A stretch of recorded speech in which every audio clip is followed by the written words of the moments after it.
আসসালামু আলাইকুম রহমতুল্লাহ বারাকাতুহ।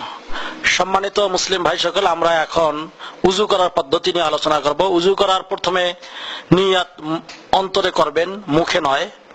অতঃপর বিসমিল্লাহ বলবেন, কারণ তা না বললে উযু হবে না। এরপর দু হাত কবজি পর্যন্ত ধৌত করবেন 1 থেকে 3 বার।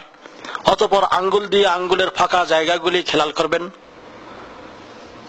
অতঃপর ভালো করে কুলি করবেন ও নাকে পানি দিয়ে নাক ঝাড়বেন এবং বাম হাত দিয়ে নাকের ছিদ্রদ্বয় ভালোভাবে পরিষ্কার করবে।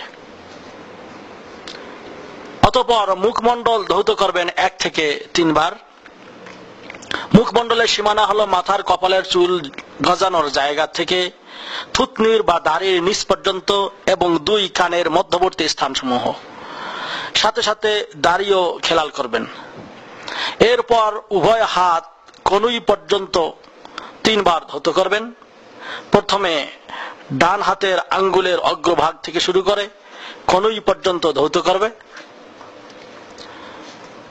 এরপর বাম হাতটিও আগের নিয়মেই ধৌত করবেন 1 থেকে 3 বার। ওই নিয়মে ধৌত করার পর নতুন পানি দ্বারা 2 হাত ভিজিয়ে নিয়ে সম্পূর্ণ মাথা মাসাহ করবেন 1 বার।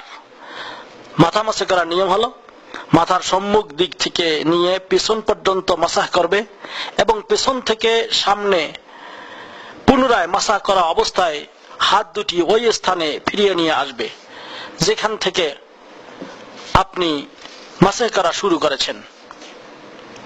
অতঃপর নতুন পানি নিয়ে অথবা ওই পানি দিয়েই 2 কানের ভিতরে মাসাহ করবেন 1 বার।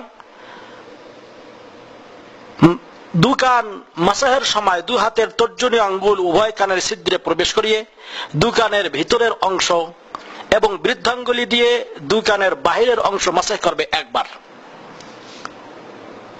তবে ঘাড় বা গর্দান মাসাহ করবেন না, কারণ তা হলো বিদআত,